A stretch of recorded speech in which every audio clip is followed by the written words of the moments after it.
reveals that while officially keeping its distance, behind the scenes, the government of Prime Minister Gordon Brown in London was doing all it could to secure Megrahi's release. And yet, a year later, when the Scottish Government, under due process of Scots law, did release Mr Megrahi, then we were roundly attacked by the Labour Party in Scotland, viciously attacked, and Gordon Brown was absolutely silent.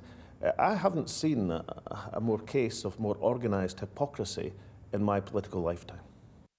The assistance was considerable. On October the 8th, 2008, the UK government minister Bill Rammell met his Libyan counterpart Abdulati Al-Abidi. On October the 17th, Mr Rammell followed it up with a letter. The two men met again on November 17th. On December the 1st, the British ambassador gave further procedural advice. At a third meeting in February of 2009, Mr Rammell assured the Libyans that the UK did not want Megrahi to die in a British jail. Just 3 months later, the Libyans formally requested Megrahi's release. Insufficient consideration was given to the most basic question of all. Was it really right for the British government to facilitate an appeal by the Libyans to the Scottish government in the case of an individual who was convicted of murdering 270 people? The Prime Minister may bitterly disagree with the policies of his predecessor, but this review does at least crucially dispel some of the more fanciful and damaging conspiracy theories associated with this case. Yes, British government policy had changed. Yes, it had changed because of significant political and business factors. But there was no evidence that London had improperly pressurised the Scottish authorities, nor that the oil giant BP had had any bearing on the Megrahi case. Nonetheless, such details will be scant consolation to those relatives bereaved by the Lockerbie bombing. Paul Brennan, Al Jazeera, London. The online company AOL is buying the news website The Huffington Post for $315 million. For more on that, let's go to our Washington, D.C. broadcast centre and Shihab Ratanzi. Shihab? Thank you, Lauren. The website is AOL's largest acquisition since the company separated from Time Warner in 2009. And the purchase is just the latest step AOL is taking in an attempt to regain its once dominant position in the online world.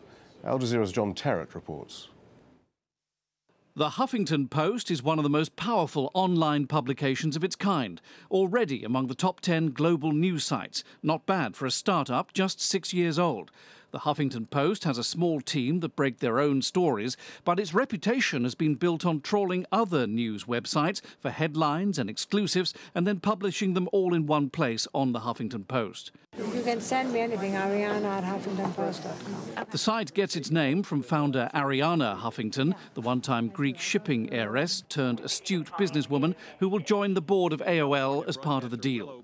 By adding the Huffington Post to its growing stable of websites like MapQuest and the ultra-local news-based Patch.com, AOL is hoping to attract more eyeballs to its own struggling site. I know there's going to be some speculation. AOL's been having a tough time after it was dumped by Time Warner when their much-trumpeted merger from year 2000 fell apart. AOL's revenue from online commercials and dial-up connections shrank sharply in 2010, and it hopes that by building up its portfolio of websites like the Huffington Post, advertising cash will soon start flowing its way once again. John Terrett, Al Jazeera, Washington. That AOL Huffington Post deal just one of the factors in giving Wall Street a boost. Stocks have continued to rise. And on Monday, President Obama promised business leaders that he'd reduce corporate taxes. But he did warn companies that manufacturing jobs should not move overseas. So the key to our success has never been just developing new ideas. It's also been making new products. So Intel pioneers the microchip and then puts thousands to work building them in Silicon Valley. Henry Ford perfects the assembly line and then puts a generation to work in the factories of Detroit. That's how we built the largest middle class in the world. Barack Obama. Protesters in the Haitian capital, Port-au-Prince, are demanding President René Préval leave office immediately. They set up burning barricades in the street and threw stones at police. Préval's mandate expires on Monday, but Parliament has given him an extension because a new president has not yet been elected following the controversial first-round poll. The second round of voting is currently scheduled for May the 20th. Al Jazeera's Sebastian Walker was at the anti-Préval protest in Port-au-Prince. He sent this report. You can see the police are moving forward, trying to disperse a crowd that's gathered just outside the presidential palace. We've had shots fired in the air. There's a real atmosphere of tension here throughout the morning. We've been seeing protesters gather, burning tyres, putting barricades in the street. You can see just over there, they've overturned these dumpsters, trying to stop the police getting towards the heart of where the protest is taking place. It's a very uncertain atmosphere in the air here. We've had all sorts of rumours about a possible return of Jean-Bertrand Aristide, the very popular former president of Haiti who's been living in exile in South Africa. The police have been firing tear gas canisters into the crowd to try to get them to disperse.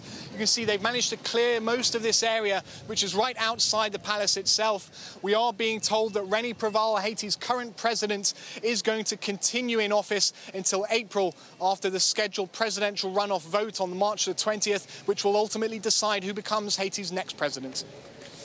A fire has swept through several warehouses in Rio de Janeiro, destroying costumes and floats that were to be used in the city's forthcoming carnival. Fire crews battled for 4 hours to control the blaze, and some warehouses lost 90% of their stock. Gabriel Elizondo reports from Sao Paulo. As the building that houses Rio de Janeiro's carnival complex went up in flames, so too did the plans for the city's world-famous carnival parade. The billows of smoke rose from the Cidade do Samba, or Samba City as it's called. It's the huge warehouse building and tourist destination where the samba schools that take part in the official carnival parade build their elaborate floats and costumes. Those floats and costumes for 3 of the 12 samba schools were almost totally destroyed. Months of work, not to mention cultural symbols from the famous parade, all destroyed. We lost everything. It's a huge suffering. This was the work of an entire lifetime that we loved, that we cared about, and to see it like this turned into ashes in a minute. At the Granja Rio Samba School, more than 3,000 intricate costumes were turned into ash, and overall the damage is estimated to be over $5 million, throwing into chaos plans for this year's celebrations. It is humanly impossible to make carnival again in a month. This is impossible. All the money in the world won't be able to rebuild what Grande Rio has made. But Rio's mayor says the carnival will go on, but it won't be easy, especially for the 3 samba schools that were putting the final touches on the floats, but that now are almost totally destroyed. União de Ilha Samba School was fully ready for the carnival. Grande Rio is ready. Portela's preparations were very advanced. Unfortunately, it's going to be difficult to restore the work of a whole year in 30 days. But these schools have the hallmark of Rio's carnival. Lots of passion and lots of people involved. Carnival will go on. The cause of the fire is not yet clear, but what is apparent is that next month's carnival in Rio won't quite be the same. At least not this year. Gabriel Elizondo, Al Jazeera, Sao Paulo. And that's all from the Americas News Centre. Now let's return to Doha. Shiev, thanks very much indeed. Let's take a quick look at some other news now.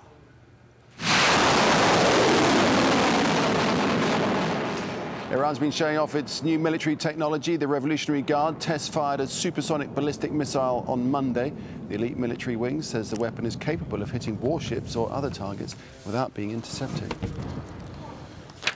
Palestinian authorities have asked the UN's cultural body to put Bethlehem on a list of World Heritage Sites. The West Bank town houses the Church of the Nativity, thought to be the birthplace of Jesus Christ. Palestinian Tourism Minister Kulu Daibez said the application to UNESCO is long overdue. Hollywood actor Kevin Spacey has announced plans to start a travelling theatre school in the Middle East. Spacey, who recently attended the Doha Tribeca Film Festival, says he wants to help raise the profile of theatre in the region. He spoke en route to Abu Dhabi, where he was due to host a sports awards ceremony.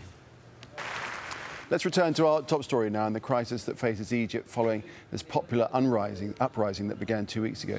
Al Jazeera has obtained new video of some of the most extreme violence last Wednesday. Andrew Simmons has the story. A crowd of anti-government protesters surrounding a pro-Mubarak supporters bus that had driven at speed into their number earlier. It's late last Wednesday night. They try to turn the vehicle over, ripping open the driver's door. There's no escape. Here, the driver's already been pulled out, and he's being lynched. From these pictures, it appears no one else was on the bus, but we can't verify that, and the fate of the driver is unknown. The frenzy of anger continues right through the night into the early hours of Thursday. Across the bridge, pro-Mubarak supporters on the move again, seemingly intent on more confrontation. But it all goes wrong. A mob of anti-government protesters swelling in numbers and showing no mercy. Each of the 9 men are attacked. Revenge for the earlier violence in which many of their numbers were killed. Hatred.